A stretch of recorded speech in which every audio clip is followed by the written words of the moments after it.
আপনাদের মাঝে অনেকেই হয়তো বা বলবেন, ওনাকে তো আগে দেখিনি, উনি কেন আসেনি। আমি নমিনেশনটা আসলে সেভাবে করে চাইনি।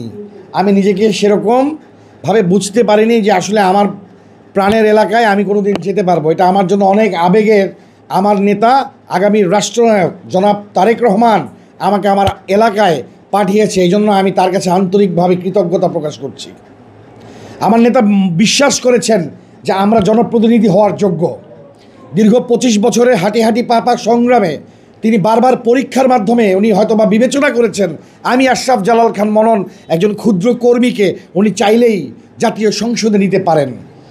এলাকায় অনেক কৃতি সন্তান আছেন যারা দীর্ঘদিন আপনাদের সাথে কাজ করেছেন, কিন্তু আমি বলবো যে 3টি ক্রাইটেরিয়া বিএনপি ভারপ্রাপ্ত চেয়ারম্যান অবশ্যই বারবার লক্ষ্য রাখছেন।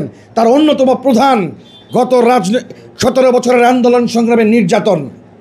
আমার নির্যাতনের পর্যায়ে এমন প্রক্রিয়া ছিল স্বয়ং ভারপ্রাপ্ত চেয়ারম্যান থেকে শুরু করে বিএনপির সকল মহল জানে। আমার বাবা মা আমার স্ত্রী সন্তান মতো রক্ষা পায় নেই। 6 মাস বয়সে আমার সন্তানকে রেখে আমাকে কারাগারে থাকতে হয়েছে।